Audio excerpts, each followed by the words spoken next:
أهلا وسهلا ومرحبا بكم إلى قناة معلم حذاء. أعوذ بالله من الشيطان الرجيم. بسم الله الرحمن الرحيم. الحمد لله رب العالمين والصلاة والسلام على سيدنا محمد وعلى آله وصحبه أجمعين. اللهم اشرح لنا صدورنا ويسر لنا أمورنا واحلل عقدة من ألسنتنا يفقه أقوالنا. اللهم يسر أمورنا ولا تؤثر علينا واتمم لنا بكل الخير. Assalamualaikum warahmatullahi wabarakatuh. Apa khabar semua para guru dan juga murid-murid SK Bandar Baru Selayang? InsyaAllah pada hari ini Muallim akan berkongsikan beberapa ilmu berkenaan dengan nuzul Al-Quran. Yang mana kita tahu kita baru saja menyambut hari nuzul Al-Quran, iaitulah pada 17 Ramadan yang lepas. Dan hari ini kita akan berkongsi beberapa ilmu berkenaan dengan Al-Quran dan juga ilmu tentang perkara-perkara yang berkaitan dengan Al-Quran, insya-Allah. Jadi adik-adik semua, kawan-kawan, para sahabat, para guru semua, alhamdulillah kita masih lagi berada dalam satu bulan yang sangat istimewa, yang mana bulan Ramadan ini dianugerahkan hanya untuk umat Nabi Muhammad sallallahu alaihi wasallam. Umat-umat Nabi lain mereka tak pernah merasa bulan Ramadan. Kenapa? Kerana umat Nabi Muhammad sallallahu alaihi wasallam selalunya mempunyai usia yang pendek. Dan Rasulullah sendiri pernah bersabda, umur umatku, apa kata Rasulullah, umur umatku baina sitin wa sab'in, hanya di antara 60 ke 70. Jadi dianugerahkan bulan Ramadan kerana pada bulan Ramadan tersebut, Allah datangkan satu malam yang sangat istimewa yang dinamakan sebagai Malam Al-Qadar. Dan Malam Al-Qadar ni, adik-adik semua, kawan-kawan semua, Allah menggandakan pahala sekiranya kita melakukan amalan kebaikan dan juga melakukan ibadah pada malam tersebut. Ianya nyata dan jelas sebagaimana kita maklum dalam surah Al-Qadr, apa kata Allah? Inna anzalnahu fi lailatul qadr. Lailatul Qadri khairun min alfi syahr. Lailatul Qadri khairun min alfi syahr. Sesungguhnya malam Al-Qadar itu lebih baik daripada 1000 bulan. Kalau kita hitung secara matematik 1000 bulan tu bersamaan lebih kurang dalam 83 tahun. Sebab itulah dianugerahkan bulan Ramadan ini untuk umat Muhammad sallallahu alaihi wasallam kerana usia kita ni tak panjang dan kita pun tak boleh nak confirm, tak boleh nak pastikan bila Allah akan tarik nyawa kita. Jadi, kesempatan yang ada ini, gunakanlah peluang ini dengan sebaik yang mungkin kerana mungkin ini merupakan Ramadan yang terakhir untuk kita. Baik, kawan-kawan semua, adik-adik semua. Firman Allah Subhanahu wa taala sebagaimana terpapar di skrin sekarang ni, a'udzubillahi minasyaitonirrajim. Syahrul Ramadan alladzi unzila fihi al-Qur'an hudan linnasi wa bayyinatin minal huda wal furqan. Sadaqallahul azim. Apa kata Allah? Bulan Ramadan ini diturunkan padanya Al-Quran. Maksudnya Al-Quran itu diturunkan pada bulan Ramadan. Apa tujuan Al-Quran diturunkan? Dalam ayat ni secara nyata dan jelas Allah telah ceritakan kepada kita. Pertama sekali, hudan linnas, petunjuk untuk manusia. Apa maksud petunjuk? Petunjuk itu maksudnya pendorong ataupun sebagai satu rujukan kepada manusia untuk membuat sesuatu keputusan.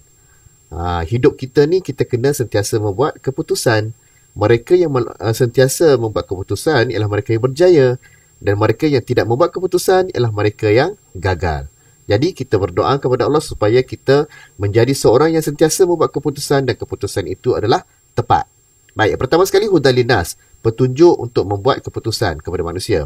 Yang kedua, bayyinatin. Bayyinatin maksudnya ialah keterangan bagi setiap keputusan yang dibuat itu. Keterangan kepada panduan untuk membuat keputusan. Bukan setakat diratakan hudan, tetapi bayyinat. Datakan petunjuk dan juga keterangan untuk setiap petunjuk itu. Kemudian Al-Furqan. Yang ketiga ialah Al-Furqan, iaitu perbezaan antara benda yang baik dan buruk. Kerana apa? Kita sebenarnya, kalau kita belajar bahasa Arab, disebut manusia ini ialah hayawanun natiq. Kita ni adalah tergolong daripada sejenis haiwan sebenarnya. Tetapi haiwan yang natiq. Natiq ni maksudnya yang boleh bercakap dan boleh berfikir. Sebab itulah di sini Allah datangkan Al-Quran Furqan sebagai satu untuk kita membezakan antara benda yang baik dan buruk. Okey, baik. Seterusnya, apa itu Al-Quran? Al-Quran merupakan kalamullah. Kalamullah, kata-kata Allah yang merupakan mukjizat yang paling agung kepada Rasulullah sallallahu alaihi wasallam. Mukjizat yang paling besar ialah mukjizat Al-Quran. Dan mukjizat yang kedua terbesar untuk Rasulullah ialah Isra' wal Mi'raj. Dan Al-Quran ini disampaikan oleh Jibril secara mutawatir, iaitu secara beransur-ansur. Dan membacanya adalah ibadah. Sebenarnya, penurunan Al-Quran ini, dia ada 3 peringkat. Peringkat pertama ialah daripada Allah, diturunkan ke Luhul Mahfuz secara seketul. Sebiji Al-Quran tu 30 juzuk dan 114 surah diturunkan oleh Allah Subhanahu Wa Taala ke Luhul Mahfuz semuanya sekali, kesemuanya sekali. Kemudian daripada Luhul Mahfuz, penurunan kedua ialah ke Baitul Izzah. Baitul Izzah ni kalau kita sebut langit bumi lah, langit bumi Dan daripada Luhul Mahfuz ke Baitul Izzah ni pun diturunkan secara seketul juga, seketul Al-Quran tu, kesemua sekali, 114 surah dan 30 juzuk Al-Quran. Tetapi daripada Baitul Izzah kepada Nabi Muhammad sallallahu alaihi wasallam diturunkan secara sikit-sikit, bitadarruj, secara beransur-ansur, berdasarkan peristiwa yang berlaku dan juga permohonan daripada Rasulullah sallallahu alaihi wasallam. Sekiranya Rasulullah ada masalah dan Rasulullah meminta panduan, itu kata hudan tu kan, hudan wa bayyinatin minal huda wal furqan. Rasulullah minta panduan daripada Allah untuk menyelesaikan satu masalah, maka Allah turunkanlah ayatul Quran. Okey, baik. Dan kita tahu Rasulullah ni merupakan seorang yang tak suka bergaul dengan mereka-mereka yang melakukan kemaksiatan, mereka-mereka yang sentiasa melakukan benda-benda yang buruk kan. Jadi daripada kecil lagi baginda suka beruzlah, suka bersendiri, dan tempat favourite baginda ialah Gua Hira. Gua Hira, mereka bersendirian di Gua Hira.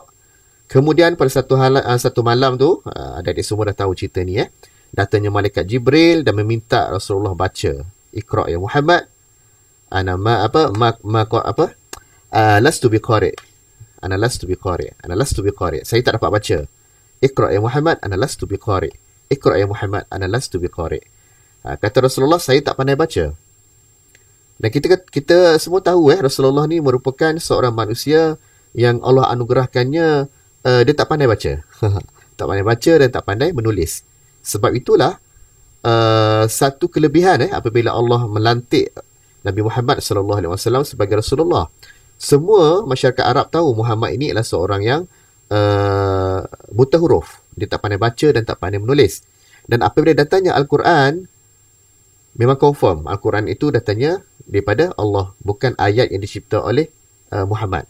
Kerana semua orang tahu Muhammad ini adalah seorang yang tak pandai baca dan tak pandai menulis. Jadi mana mungkin seorang yang tak pandai baca, tak pandai menulis menuturkan ayat-ayat yang sangat tinggi nilai dia, sangat tinggi di segi susunan bahasa dia. Itu antara hikmah dilantik Rasulullah sallallahu alaihi wasallam dari kalangan seorang yang tak pandai membaca dan tak pandai menulis. Jadi pada malam tersebut datangnya malaikat Jibril dan meminta dia baca, tetapi Nabi Muhammad kata ana lastu biqari', saya tak dapat baca. Kemudian apa Jibril buat? Jibril peluk Nabi Muhammad dan mengajar 5 ayat daripada surah Al-Alaq. Baik. 5 ayat daripada surah Al-Alaq. Ini adalah ayat yang pertama diturunkan kepada Rasulullah sallallahu alaihi wasallam. Dan kalau kita tengok pada ayat tersebut, ayat ini bermula dengan perkataan Iqra'. Iqra' bismi rabbikal ladzi khalaq. Iqra' di situ bermaksud bacalah. Allah turunkan ayat pertama itu dengan menggunakan perkataan Iqra'. Fi'il amar, bacalah wahai Muhammad, bacalah. Apa yang kita dapat simpulkan di sini? Untuk berjaya, kita perlu membaca. Untuk mendapat ilmu, kita perlu membaca. Dan Nabi Muhammad sallallahu alaihi wasallam bersabda, sesungguhnya menuntut ilmu itu adalah kefarduan, benda yang wajib ke atas umat Islam. Okey? Jadi penekanan di sini ialah Iqra, menuntut ilmu. Untuk berjaya memang kita kena menuntut ilmu. Baik. Iqra bismi rabbikal ladzi khalaq. Bacalah dengan nama Tuhanmu yang telah menjadikan. Okey? Iqra di sini bermaksud bacalah, tetapi dalam konteks yang kalau kita tafsir ayat Iqra itu, ianya bermaksud belajarlah. Belajarlah. Seolah-olah Allah suruh kita belajar. Kerana ilmu itu ialah penyuluh kehidupan. Okey? Baik. Seterusnya kita tengok bagaimana cara Al-Quran itu diturunkan kepada Nabi Muhammad sallallahu alaihi wasallam. Okey, cara pertama ialah apabila wahyu itu terus dimasukkan ke dalam hati baginda dan baginda tak tahu benda tu, tiba-tiba dia rasa ada sesuatu dalam hati dia. Dan itu adalah wahyu daripada Allah Subhanahu Wa Taala. Dan yang kedua melalui pengucapan yang mana malaikat Jibril datang kepada Rasulullah dengan memperlihatkan dirinya sebagai seorang lelaki. Kemudian malaikat Jibril telah mengajar Rasulullah membaca ayatul Quran. Dan yang ketiga, secara bunyi-bunyian. Bahkan ulama kata bunyi ini bunyi yang kuat, seolah-olah bunyi loceng. Macam loceng kat sekolah tu, bunyi dengan kuat. Dan keadaan itulah sangat dirisaukan oleh Rasulullah, kerana selalunya ayat ataupun keadaan bunyian tu selalunya diturunkan ayat-ayat yang berbentuk amaran, berbentuk balasan, berbentuk ancaman. Jadi Rasulullah sangat risau. Bukan risau sebab dia terima ayat tu, tapi risau apa yang berlaku selepas itu. Dia baginda sangat risau kepada umat baginda. Kerana baginda sangat sayang kepada umat baginda. Siapa umat baginda, adik-adik semua? Kita semua. Okey, baik. Alhamdulillah. Yang keempat, datangnya Jibril dalam bentuk, dalam rupanya dirinya sendiri. Dan kita tahu malaikat Jibril ni sangat besar dan sayapnya mempunyai sangat banyak sayap dia. Sekiranya dia buka sayap dia tu kiri dan kanan, maka telah menutuplah dunia ini. Menutup. Tayyib. Okey, baik. Seterusnya kita tengok proses pengumpulan Al-Quran. Pada zaman Rasulullah, apa yang keluar dari mulut baginda, apa sahaja yang keluar daripada mulut baginda adalah ilmu. Dan ilmu itu terbahagi kepada dua jenis. Yang pertama ialah Al-Quran. Dan yang kedua ialah hadis daripada Rasulullah. Rasulullah ketika mana menerima wahyu daripada Jibril, baginda akan mengumpulkan para sahabat. Mengumpulkan semua para sahabat, wahai sahabat, aku telah menerima wahyu daripada Jibril. Kemudian, baginda akan membaca ayat-ayat Al-Quran yang telah diterima daripada Jibril dan meminta para sahabat untuk menghafal ayat-ayat Quran tersebut. Dalam masa yang sama, menulis ayat-ayat tersebut di daun-daun kering, di tulang belulang, di pelepah tamar, di kulit-kulit kayu, kan? Supaya ayat itu tidak hilang. Walaupun mereka hafal, kemudian mereka tak ingat, tapi ada tempat rujukan. Kerana Allah pun telah berjanji bahawasanya dia turunkan Al-Quran dan Al-Quran itu akan dijaga sehinggalah hari kiamat. Jadi, Rasulullah ini dia panggil para sahabat, minta mereka hafal dan mereka tulis ayatul Quran dan simpan. Okey? Yang kedua keadaannya ialah ketika baginda bersabda ataupun baginda menuturkan tentang hadis. Ketika baginda menuturkan hadis, baginda dah pesan kepada para sahabat, kamu jangan tulis hadis ni. Kamu hanya perlu hafal sahaja. Sebab itulah kalau kita tengok hadis, ada banyak hadis yang matan dia berbeza tetapi maksudnya sama. Maksudnya sama. Tujuan dia tu sama tetapi menggunakan ayat yang berbeza. Mungkin Rasulullah, mula-mula Rasulullah bersabda ayatnya begini. Kemudian pada tempat yang lain, ayatnya begini, ayatnya lain. Tapi tujuan dia sama. Sebab itulah banyak berlaku khilaf ataupun berlaku perbezaan di antara perawi-perawi hadis berkenaan dengan matan hadis tersebut ataupun perkataan yang digunakan oleh Rasulullah. Tetapi dia punya hadaf dia punya tujuan dia adalah sama. Okay, baik. Kemudian, setelah Rasulullah wafat, tampuk pemerintahan diambil oleh Saidina Abu Bakar. Semasa pemerintahan Saidina Abu Bakar tu berlaku satu peperangan dinamakan sebagai peperangan Yamamah. Yang mana peperangan tersebut adalah peperangan antara kaum Muslim dan juga mereka yang murtad. Selepas Rasulullah wafat, ramai di kalangan penduduk di Mekah murtad masa tu. Okay? Jadi, berlakulah peperangan Yamamah, dinamakan sebagai Yamamah, memerangi mereka-mereka yang murtad. Dan di dalam peperangan itu, ramai tentera Muslim ataupun para hufaz, para penghafal Al-Quran ini telah syahid. Jadi ianya agak merisaukan Saidina Abu Bakar sehinggalah Saidina Abu Bakar telah memanggil mereka-mereka yang menghafal Al-Quran dan mereka yang telah menulis Al-Quran pada hayat Rasulullah diminta untuk mengumpulkan semua bahan-bahan yang telah ditulis di satu tempat. Dan di dalam riwayat mengatakan bahan tersebut disimpan di rumah Sayyidatina Hafsah. Okay? Masa ni tak tulis lagi tau. Dia hanya kumpul saja. Dia kumpul semua tulang belulang, kemudian yang tulis di daun-daun kering, di pelepah tamar dan sebagainya dikumpulkan di rumah Sayyidatina Hafsah. Kemudian apabila tibanya zaman pemerintahan Sayyidina Osman, maka berlakulah proses penulisan Al-Quran. Berlaku pada zaman Sayyidina Osman bin Affan. Dan proses penulisan Al-Quran ini sentiasa ditambah baik. Kalau kita tengok penulisan yang pertama yang ditulis oleh para sahabat dulu, para tabi'in, kita sukar untuk baca.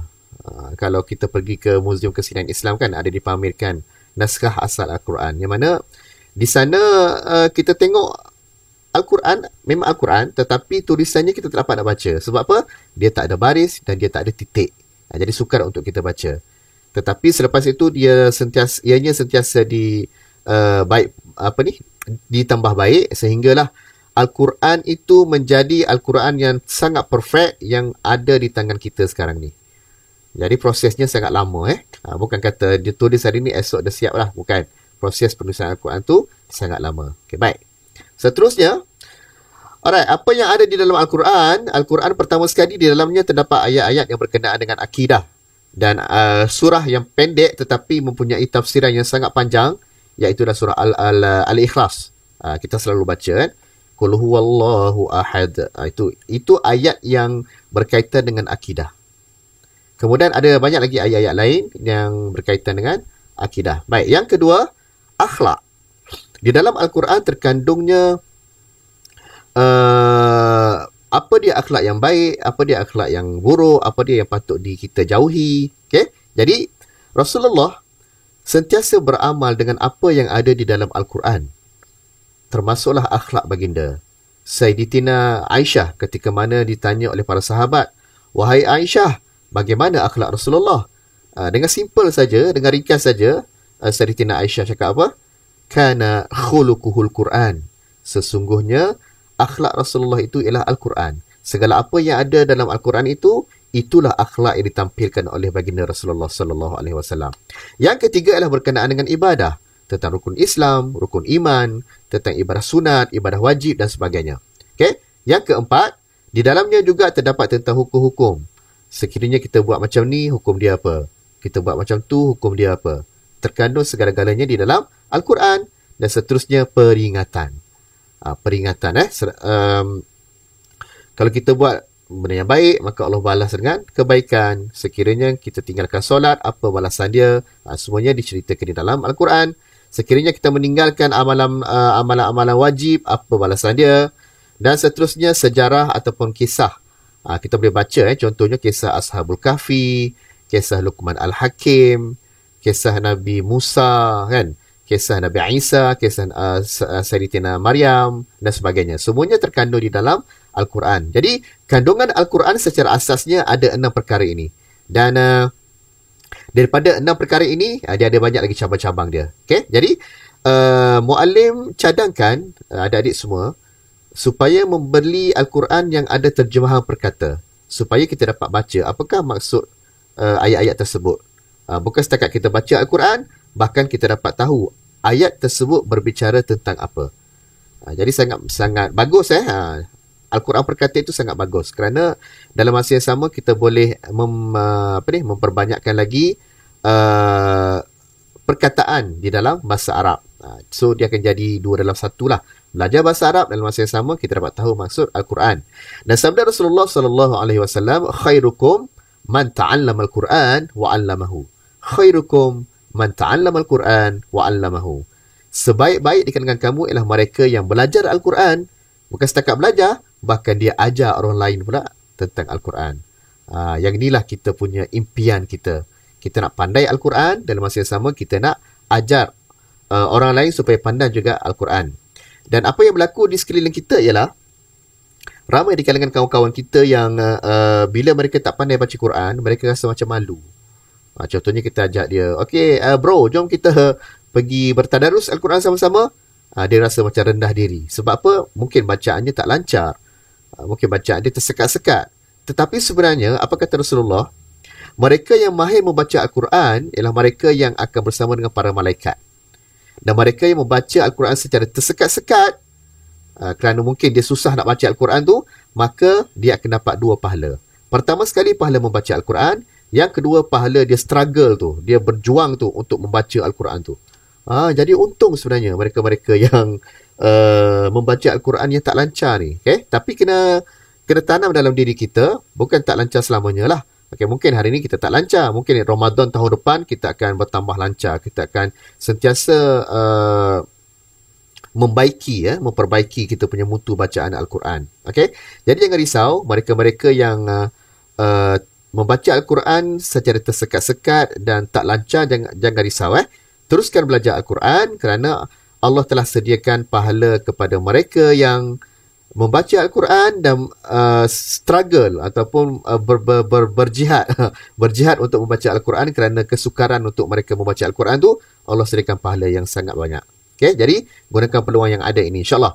Baik, seterusnya Muallim nak cerita tentang adab-adab semasa kita membaca Al-Quran. Dan adab-adab ini Muallim petik daripada satu kitab yang telah ditulis oleh Imam An-Nawawi, iaitulah kitab At-Tibyan fi Adabi Hamlatil Quran. Adab membaca Al-Quran. Baik, kita tengok satu persatu. Pertama sekali, sebelum kita memulakan bacaan Al-Quran, seeloknya kita bersiwak. Bersiwak ni maksudnya kita menggosok gigi dan menghilangkan sisa-sisa makanan yang ada di dalam rongga-rongga gigi kita. Itu satu perkara yang sunat untuk kita lakukan. Yang kedua, mesti dalam keadaan yang suci. Suci daripada najis, suci daripada hadas. Okay? Dan kalau boleh sebelum baca Quran itu, kita mengambil wuduk. Supaya kita dapat add-on pahala kita. Dapat add-on macam KFC pula kan. Dapat add-on pahala kita. Baik. Yang ketiga, membaca di tempat yang bersih. Baca tempat yang bersih tu maksudnya tempat yang memang sesuai untuk kita membaca Al-Quran. Jangan pula tiba-tiba kita membaca Al-Quran di tandas ataupun di dalam bilik air, tempat yang tak sesuai. Kita kena menghormati kesucian Al-Quran. Yang ketiga, baca Al-Quran dengan cara menghadap kiblat. Kerana sabda Rasulullah SAW, apa kata Rasulullah? Sebaik-baik majlis ialah majlis yang diadakan secara menghadap kiblat. Jadi kita nak add on lagi pahala kita membaca Quran, kita menghadap kiblat. InsyaAllah kita akan dapat pahala yang selayaknya. Kemudian bermula dengan isti'azah dan juga basmalah. Okay, isti'azah ni apa dia adik-adik semua? Isti'azah ni ialah A'udhu billahi minasyaitanir rajim. Itu isti'azah nama dia. Yang kedua ialah basmalah. Apa maksud basmalah? Bismillahirrahmanirrahim. Itu basmalah. Jadi sebelum baca Al-Quran, mulakanlah dengan isti'azah dan juga basmalah. Baik, seterusnya baca dengan penuh khusyuk. Baca dengan penuh khusyuk, fokus kepada bacaan Al-Quran. InsyaAllah mereka yang sentiasa baca Al-Quran dengan khusyuk ni, dia akan merasakan satu nikmat yang tak tergambar dengan kata-kata. Baik, seterusnya mentadabbur ayat-ayat Al-Quran. So, daripada kita tengok terjemahan ayat Quran, kita baca tafsir ayat Quran, dan seterusnya kita bertadabbur ayat Quran. Bertadabbur ni maksudnya kita mengkaji dengan cara yang lebih mendalam lagi dalam tentang sesuatu ayat. Okay? Baik, seterusnya. Baik, ketika kita membaca Quran, kita perlu menjaga makhraj dan tajwid. Makhraj ini maksudnya sebutan kita. Bagaimana nak sebut huruf tha, dha, dha, ba. Okay? So, benda tu kena belajar dengan guru lah. Kita tak boleh nak belajar sesuka hati kita. Boleh kita belajar melalui YouTube. Contohnya kita nak belajar tentang bacaan gharibah. Yang ada tashil, yang ada imalah, yang ada saktah. Kemudian kita baca. Contohnya kita belajar dengan video start down lah. Video start down kita belajar. Tetapi masalah dia, bila kita nak praktik, mungkin kita baca bagi kita, aku ni dah betul dah aku baca ni. Sedangkan bacaan kita tu salah. Kerana apa? Video itu tidak boleh nak tegur kita. Kan? Video tersebut tak boleh kata, oi kau salah baca tu. Kan? Kalau video tu tegur, lari kita. Kan? Jadi, baca dengan menjaga makhraj dan tajwid yang betul. Baik, kemudian, sentiasa membaca Al-Quran dengan tartil. Tartil ni maksudnya bacaan yang sederhana. Dia tak laju dan juga tak lambat. Okey? Baik. Kemudian, tidak bercakap dan membuat bising semasa majlis yang diadakan ataupun majlis bacaan Al-Quran. Ataupun contohnya kat sekolah kita tu ada satu majlis, kemudian dibuat pembukaan tu dengan bacaan Al-Quran. Jadi kita kena dengar, kena fokus betul-betul pada bacaan Al-Quran. Dan kita juga dilarang untuk komen bacaan Al-Quran tu. Kan tiba-tiba ada orang baca kat depan, tak sedap lah bacaan dia ni. Apa hal lah dengan tajwidnya ni semua kan. Jadi tak elok. Tak elok Nak tegur boleh. Tegur dengan hikmah. Selepas dia baca Al-Quran tu, pergi jumpa dengan dia. Mungkinlah kita tegur bacaan dia. Itu tak ada masalah. Yang jadi masalahnya bila kita, masa dia baca Quran, kita komen dengan orang sebelah kita dengar, sebelah kiri, sebelah kanan dengar kan.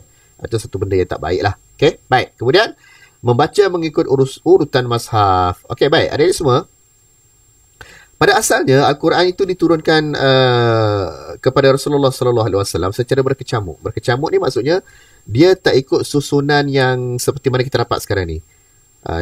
Contohnya surah Al-Alaq kan. 5 daripada surah Al-Alaq tu, 5 ayat daripada surah Al-Alaq diturunkan mengikut susunan pertama. Kalau ikutkan ayat pertama diturunkan ialah 5 ayat daripada surah Al-Alaq. Tetapi surah Al-Alaq itu tidak diletak di awal Al-Quran. Sebab apa? Wallahu a'lam. Sebab ada hikmah dia. Dan Al-Quran itu disusun balik oleh Rasulullah dengan dinasihati oleh Jibril. So, banyak ayat-ayat yang Rasulullah terima. Kemudian Rasulullah pun susun ayat tersebut dan dijadikan Al-Quran. Susun mengikut surah-surah tertentu. Baik, jadi kita disunatkan untuk membaca mengikut urutan mazhaf. Kita tak boleh nak baca sesuka hati kita. Hari ni baca Al-Baqarah, esok baca Al-Mulk, tiba-tiba kan tak habis Al-Quran tu kita baca. Okey, jadi seeloknya kita baca bermula daripada Al-Fatihah, Al-Baqarah, kemudian seterusnya sehinggalah surah An-Nas. So kita baca mengikut turutan. Okey, baik. Seterusnya baca dengan suara yang cantik. Apa maksud suara cantik? Suara yang sedap lah. Jangan pula daripada kecil sampai besar kita baca Bismillahirrahmanirrahim. Kan? Kalau kecil-kecil dulu tak apalah. Dia sampai dewasa baca macam tu memang something wrong lah. Okay? Jadi cantikkan suara kita. Bismillahirrahmanirrahim. Cantikkan suara kita ketika membaca Al-Quran. Dan kita juga dianjurkan supaya membaca secara berjamaah. Contohnya kita bertadarus Al-Quran. Kita membaca surah Yasin berjamaah. Surah Al-Kahfi berjamaah. Okay? Jadi, ini adalah antara adab-adab yang telah disenaraikan oleh Imam An-Nawawi di dalam kitab At-Tibyan. Yang mana adab-adab tersebut bolehlah kita mengamalkannya supaya kita boleh add on pahala bacaan Al-Quran kita. Baik, sekarang ni kita nak tengok apakah kelebihan membaca Al-Quran. Pertama sekali, sabda Rasulullah SAW, Iqra'ul Quran fa innahu ya'ti yaumal qiyamati syafi'an li ashabihi. Bacalah Al-Quran kerana sesungguhnya Al-Quran itu akan datang pada hari kiamat nanti sebagai penolong untuk mereka yang suka berkawan dengan Al-Quran. Jadi, bila kita sentiasa bersahabat dengan Al-Quran, sentiasa membaca Al-Quran, sentiasa mengamalkan apa yang ada di dalam Al-Quran, maka Al-Quran itu akan menjadi salah satu daripada penolong kita di akhirat nanti selain daripada Rasulullah SAW. Jadi, sangat rugi mereka yang menjauhkan diri mereka daripada Al-Quran semasa hayat mereka di dunia ini. Dan orang yang membaca Al-Quran selalunya akan mendapat ketenangan. Apa kata Allah? A'udzubillahi minasyaitonirrajim. Wa nunazzilu minal Qur'ani ma huwa shifaa'un wa rahmatul lil mu'minin. Dan kami turunkan Al-Quran itu yang mana padanya ada penawar segala penyakit dan juga rahmat kepada semua orang-orang Islam, orang-orang yang beriman. Al-Quran itu syifa, penawar bagi segala jenis penyakit. Okay? Baik, jadi yang paling penting sekali bila kita baca Al-Quran, hati kita akan tenang dan kita akan rasa sangat seronok bila kita dapat kemanisan membaca Al-Quran. Seterusnya, apa kata Rasulullah Sesiapa yang membaca satu huruf daripada Al-Quran akan mendapat satu kebaikan. Dan satu kebaikan itu bersamaan dengan 10 ganjaran pahala. Okey, Nabi kata, La aqul alif lam mim hurufun. Aku tak kata alif lam mim itu satu huruf. Tetapi alif satu huruf, lam satu huruf dan mim satu huruf. Maksudnya kita baca alif lam mim tu telah digandakan pahala kita sebanyak 30 kali ganda. Dan itu ialah pada bulan biasa. Pada bulan Ramadan, Allah gandakan lagi banyak pahala kita. Jadi jangan lepaskan peluang ini adik-adik semua ya. Okey, baik. Seterusnya, okey, rumah orang yang membaca Al-Quran itu akan diserami cahaya. Apa kata Rasulullah? La taj'alu buyutakum maqabir. Inna syaitan yanfiru minal baiti alladhi takra'u fihi suratul Baqarah. Janganlah jadikan rumah kamu itu seperti tanah perkuburan. Apa maksud tanah perkuburan? Tuan-puan pernah pergi tanah perkuburan kan? Adik-adik semua pernah pergi kan? Kalau kita pergi tak ada orang tu, dia krik senyap je, bunyi sunyi je kan? Jadi hiasilah rumah kita dengan bacaan Al-Quran. Paling malas pun selepas maghrib tu bacalah. Kalau rasa malas nak baca satu muka surat, bacalah separuh. Kalau malas nak baca separuh, bacalah suku. Kalau malas lagi, bacalah satu ayat. Ini memang betul-betul pemalas ni. Satu ayat je baca kan. Buka Ar-Rahman, Sadaqallahul Azim. Itu betul-betul malas lah. Okay, jadi sentiasa melazimi rumah kita, anak-anak kita, isteri kita, abang kita, kakak kita, adik kita, ajak mereka bersama membaca Al-Quran. Baik? Inna syaitan yanfiru minal baiti alladhi takra'u fihi suratul Baqarah. Sesungguhnya syaitan itu akan bertempiaran lari daripada rumah yang mana rumah itu dibaca padanya surah Al-Baqarah. Syaitan takut kepada surah Al-Baqarah rupanya. Okay? Baik, seterusnya. Dilindungi daripada godaan syaitan. Of course lah, bila kita sentiasa bersahabat dengan Al-Quran, kita baca Al-Quran, maka hati kita akan sentiasa dekat dengan Allah. Bila hati kita dekat dengan Allah, maka kita akan lupa segala godaan syaitan. Okay? Jadi, seterusnya, pahala orang yang membaca Al-Quran tidak akan putus selamanya. Bukan setakat orang yang membaca, bahkan orang yang mengajar alif bata tu. Contohnya, seorang hamba Allah ni, dia ajar adik dia abata sajaha kan. Adik dia ni pula, dia ajar kawan adik dia pula. Kawan adik dia ajar orang lain pula. Sehinggalah hamba Allah ni meninggal dunia. Pahala yang diajar kepada adik dia tadi tu akan berjalan kepadanya, akan masuk ke dalam buku amalan kebaikan milik dia. Jadi adik-adik semua, bila kita ajar orang baca Al-Quran, pahala itu akan sentiasa berjalan sehingga bila-bila. Ini satu kelebihan bagi mereka yang mengajar Al-Quran. Okey, baik. Okey, yang terakhir sekali, syurga itu merindui 4 golongan. Kita tengok siapakah golongan yang dirindui oleh syurga. Yang pertama sekali, ini sabda Rasulullah.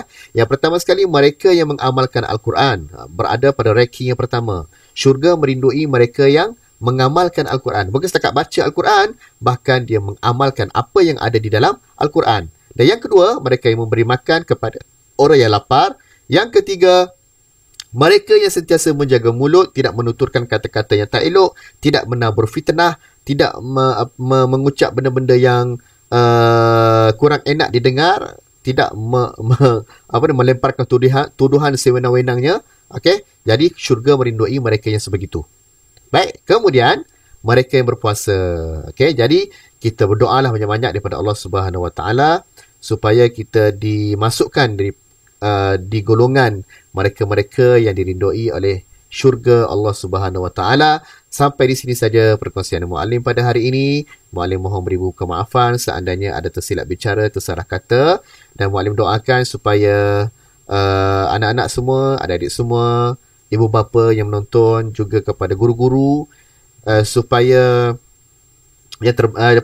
kita dapat menghabiskan sisa-sisa Ramadan ini dengan melakukan amalan-amalan yang terbaik, dan kita bila tibanya bulan Syawal nanti, kita akan dikategorikan di kalangan mereka yang al-a'idin, mereka yang berjaya menempuh segala dugaan, dan mereka yang dilahirkan dalam keadaan fitrah, suci daripada dosa. Sampai di sini saja, insya-Allah kita akan bertemu di lain rancangan. Jangan lupa menekan butang subscribe pada channel ini dan juga loceng, kerana apabila tekan butang loceng di dalam channel Muallim Hazar, sekiranya ada lagi program ataupun video yang diupload oleh Muallim Hazar, maka tuan-puan dan adik semua dapat mengikuti bersama-sama. Okey, dan insyaAllah channel Muallim Hazar ini tidak akan sunyi daripada majlis-majlis ilmu dan juga majlis-majlis kelas bahasa Arab kelas bahasa Arab. InsyaAllah kita jumpa lagi, dan pesan Pak Haji, kalau bosan-bosan bacalah Al-Quran. Aku qauli hadza wa astaghfirullahal azim li wa lakum. Assalamualaikum warahmatullahi wabarakatuh. Sehingga berjumpa lagi. Bye bye.